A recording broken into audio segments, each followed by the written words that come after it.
नमस्कार दोस्तों, फाइनेंस जगत के एक और वीडियो में आपका स्वागत है।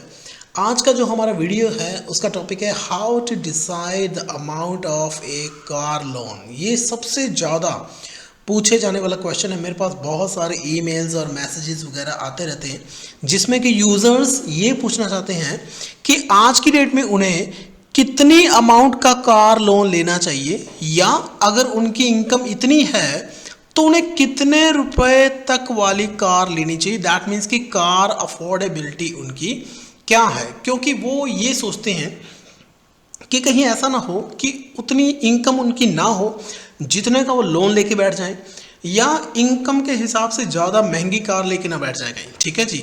तो अगर आप भी आज अगर इस क्वेश्चन का आंसर जानना चाहते हैं तो हमारा वीडियो ज़रूर देखिए। इस वीडियो में मैं आपको MS एक्सेल के अंदर पूरी कैलकुलेशन करके दिखाऊंगा और आपको एक बड़ा अच्छा कार लोन कैलकुलेटर भी दूंगा जो कि आपके काम आएगा। इससे पहले कि हम एक्सेल में जाएं, मैं यहाँ पे एक दो चीज़ें हैं फटाफट वो डिस्कस कर लेते हैं, फिर हम एक्सेल में जाके कैलकुलेशन करेंगे। यहाँ पे है जी factors determining your car affordability या car loan amount. That means कि ये जो फैक्टर्स है ना, ये आपके कार लोन की अमाउंट को कम ज़्यादा कर सकते हैं। ठीक है जी, या आपको कितने की कार लेनी चाहिए। तो सबसे पहली चीज़ तो देखिए ये है जी आपकी मंथली इनकम। ऑब्वियसली अगर आपकी मंथली इनकम है हाई, इनकम हमारी ज़्यादा है, तो आप महंगी कार ले सकते हैं क्योंकि आपकी पेइंग कैपेसिटी ज़्यादा है। ओके। दूसरी तरफ अगर आपकी मंथली इनकम लो है तो फिर आपको कम बजट वाली कार ही सूट करेगी, क्योंकि दूसरी तरफ आपको लोन भी कम अमाउंट का ही मिलेगा। ओके। सेकंड है जी डाउन पेमेंट। डाउन पेमेंट का मतलब है कि जब भी आप कार लोन लेते हैं, फॉर एग्जांपल कि आप लोन ले रहे हैं जी 5 लाख रुपए का, ठीक है, तो यहाँ पे जो भी लेंडर है, दैट मीन्स कि जिससे आप लोन ले रहे हैं, चाहे वो बैंक है, फाइनेंस कंपनी, कोई भी है, वो चाहता है कि आप भी डाउन पेमेंट करें। डाउन पेमेंट हो सकती है आपकी कार की वैल्यू का, जैसे मान लीजिए कि आपकी कार की जो वैल्यू है वो है 8 लाख रुपए, ठीक है, तो जो वेंडर है वो हो सकता है ये कह दे, सॉरी जो लेंडर है जिसे आप लोन ले रहे हैं वो हो सकता है ये कह दे कि 80,000 रुपीज़ आप पे करो, या कई 20% तक की भी डिमांड कर देते हैं। तो हो सकता है कि वो आपसे ये कहे कि 1,60,000 रुपये आप पे करिए, बाकी अमाउंट का हम आपको लोन दे देंगे। तो जो डाउन पेमेंट आप कितने की करेंगे वो भी डिसाइड करेगा कि आप कितनी कार का लोन ले सकते हैं, कितने रुपए तक की कार आप बाय कर सकते हैं। ओके। थर्ड है जी हमारा टेन्योर। टेन्योर का मतलब है आपके लोन का ड्यूरेशन। दैट मीन्स आप कितनी जल्दी अपना लोन रीपे करना चाहते हैं। अगर लॉन्गर ड्यूरेशन है, ठीक है जी, तो लॉन्गर ड्यूरेशन में आप लोन की जो अमाउंट है उसको हाई रख सकते हैं। लोन की अमाउंट आपकी हो जाएगी हाई, क्योंकि पे करने के लिए ज़्यादा टाइम है। लेकिन अगर टेन्योर जो है वो आपका शॉर्ट है, तो इन दैट केस आपको वो लोन जल्दी उतारना पड़ेगा, लेकिन इनकम तो आपकी उतनी ही है, तो लोन की अमाउंट आपकी हो जाएगी स्मॉल, छोटी अमाउंट हो जाएगी। ठीक है। तो कितनी जल्दी आप लोन उतारना चाहते हैं वो भी डिसाइड करेगा कि आपको कितना लोन मिलेगा। इंटरेस्ट रेट, तो ऑब्वियसली इंटरेस्ट रेट आप क्या चाहते हैं, आप चाहते हैं इंटरेस्ट रेट हो कम से कम लो, क्योंकि अगर इंटरेस्ट रेट लो है तो लोन की जो अमाउंट है वो आप ज़्यादा ले सकते हैं। ठीक है जी, लोन की अमाउंट रहेगी हाई क्योंकि आपकी EMI कम बनेगी। लेकिन अगर इंटरेस्ट रेट हाई है तो काम हो जाएगा जी उल्टा। इन दैट केस लोन की जो अमाउंट है वो हो जाएगी कम। ये सारी चीज़ें आपको एक्सेल में दिखाऊंगा मैं अभी 1 मिनट के अंदर। नेक्स्ट है जी अमाउंट ऑफ EMI। अब इसका क्या मतलब, इसका मतलब ये है कि यहाँ से आप ये बता रहे हैं कि आप कितनी EMI पे कर सकते हैं। ठीक है। नो डाउट पहले आप लोन लेंगे फिर आपकी EMI बनेगी, लेकिन ये भी तो हो सकता है कि आप ये बोलें कि देखो जी इतनी EMI तो मैं पे कर सकता हूँ। जैसे मान लीजिए कि आप ये कहते हैं कि मैं 5,000 रुपये EMI जो है वो पर मंथ पे कर सकता हूँ, तो ये भी तो डिसाइड करेगा कि आप कितना मैक्सिमम लोन जो है वो ले सकते हैं। अब ये थी वो वाली चीज़ें जो कि डिटरमाइन करती हैं कि आप कार लोन कितना लेंगे। मैं यहाँ पे फोकस करना चाहता हूँ मंथली इनकम के ऊपर। ठीक है जी। एक अगर मैं आपको रफ आइडिया दे दूँ तो जो आपकी मंथली इनकम है, आप कार कितने रुपए तक की अफोर्ड करिए, मल्टीप्लाई बाय 10। फॉर एग्जाम्पल आपकी मंथली इनकम है जी 60,000 रुपीज़ आप पर मंथ अर्न करते हैं, तो आपको कार कितने रुपए वाली ले लेनी चाहिए? आपको कार ले लेनी चाहिए 6 लाख रुपए तक वाली। ठीक है जी। तो इससे आप अपने कार लोन को ईजिली रीपे कर सकते हैं। बाकी डिपेंड करता है, देखिए केस टू केस वेरी करता है। यहाँ पे मैंने कुछ एक एजम्पशंस ली हैं। जैसे मेरी एजम्पशन क्या है कि जितनी आपकी मंथली इनकम है आप उसका 15% ही EMI कर सकते हैं। ठीक है जी। कि जैसे मान लीजिए कि आपकी मंथली इनकम जो है वो 40,000 रुपये है, तो 40,000 का 15% 6,000 रुपये ही आप अपनी EMI पे कर सकते हैं। तो ऑब्वियसली ये चीज़ भी तो आपके लोन की अमाउंट को डिटरमाइन करती है, ये भी तो डिटरमाइन करेगी कि आपको कार जो है वो कितने रुपए वाली लेनी है। अब कोई बंदा ये कहता है मेरे ऊपर कोई लोन है ही नहीं, ठीक है, तो मैं 6,000 क्यों, मैं 6,000 की बजाय पे कर सकता हूँ 10,000 रुपये। तो उसके लिए सिनेरियो और है, और इसीलिए मैंने आप लोगों के लिए एक MS Excel के अंदर कैलकुलेटर बनाया है। तो चलिए अब बिना कोई टाइम वेस्ट किए MS Excel में चलते हैं और वहाँ पे सारी कैलकुलेशन करके देखते हैं कि आपको अपनी इनकम के हिसाब से कितने रुपए तक वाली कार ले लेनी चाहिए या कितने कार लोन की अमाउंट जो है वो आपको मिलेगी। लो जी, अब हम आ गए हैं MS Excel के अंदर और यहाँ पर मेरे पास मैंने 3 तरह के कैलकुलेटर्स तैयार किए हैं, तीनों ही कार लोन कैलकुलेटर्स हैं। ओके, सबसे पहले जो आपको इस साइड में लेफ्ट साइड में कैलकुलेटर दिख रहा है, ये बेसिक कैलकुलेटर है। इसका मतलब कि आपको पता है आपने लोन कितने का लेना है। तो यहाँ पर तो आपने सिंपली क्या करना है, प्रिंसिपल अमाउंट डालनी है, इंटरेस्ट रेट डालना है और टेन्योर डालना है। नीचे आपको वो EMI बता देगा। नाउ फॉर एग्जांपल कि आपको पता है कि आपने लोन कितने का लेना है, लोन आपने लेना है जी 5 लाख रुपए का। इंटरेस्ट रेट यहाँ पर कार पर मैं ले लेता हूँ 7% और टेन्योर जो है वो लेते हैं जी 5 इयर्स।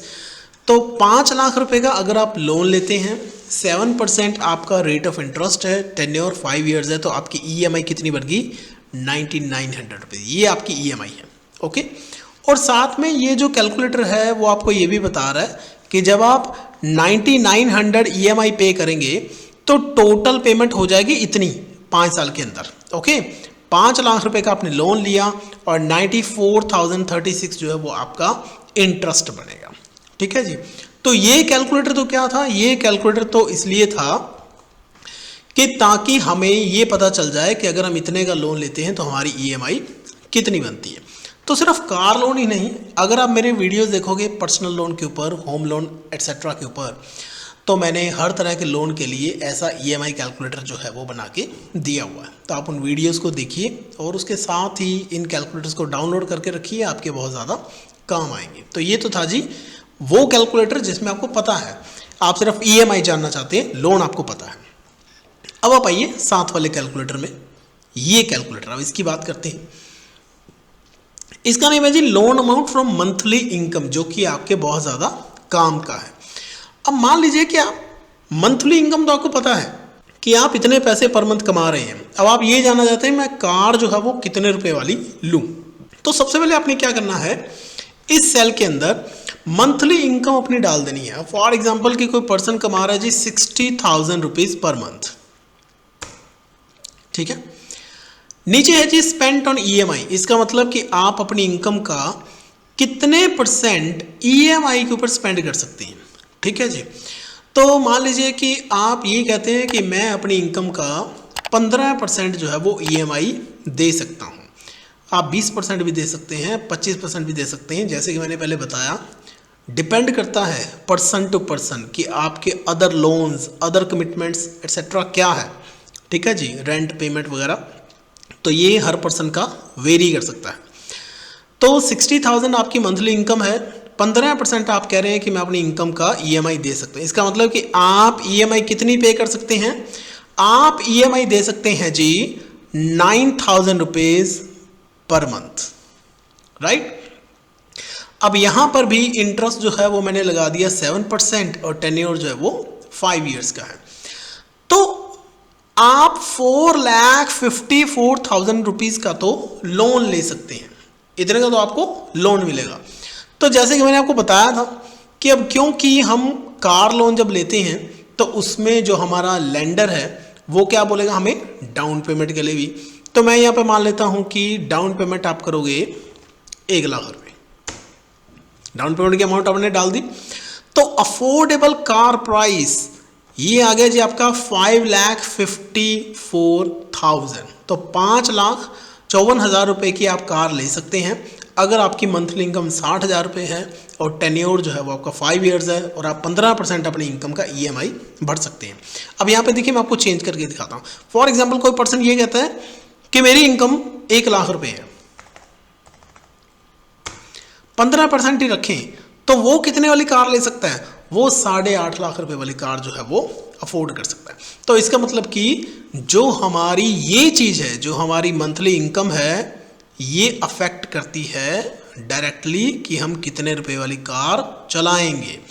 इसके अलावा ये चीज़ भी अफेक्ट करती है क्योंकि ये डिसाइड करती है कि आप कितनी जल्दी लोन उतारेंगे, और इसके अलावा ऑब्वियसली ये भी और ये भी, राइट, डाउन पेमेंट भी अफेक्ट करेगा कि आप कौन से रुपए वाली और कितने रुपए वाली कार चलाएंगे। बहुत सारे फैक्टर्स हैं। अब मान लीजिए कि हम वापस चलते हैं कि पर्सन जो है उसकी इनकम कितनी है, इनकम उसकी 60,000 रुपीज़ ही है, लेकिन वो कहता है कि मैं ज़्यादा पैसे दे सकता हूँ। अब देखिए यहाँ पे मैं कर देता हूँ 20%। तो अगर आप 60,000 रुपीज़ पे कर सकते हैं तो आप 7,06,000 रुपीज़ वाली जो कार है वो अफोर्ड कर सकते हैं, राइट। तो ये वेरी करता है, डिपेंड करेगा case to case, circumstances to circumstances, ठीक है जी। अब यहाँ पे तो अपने को मंथली इनकम पता थी, तो हमने ये पता लगा लिया कि कितने की कार जो है वो हम अफोर्ड कर सकते हैं। अब चलते हैं नेक्स्ट कैलकुलेटर की तरफ।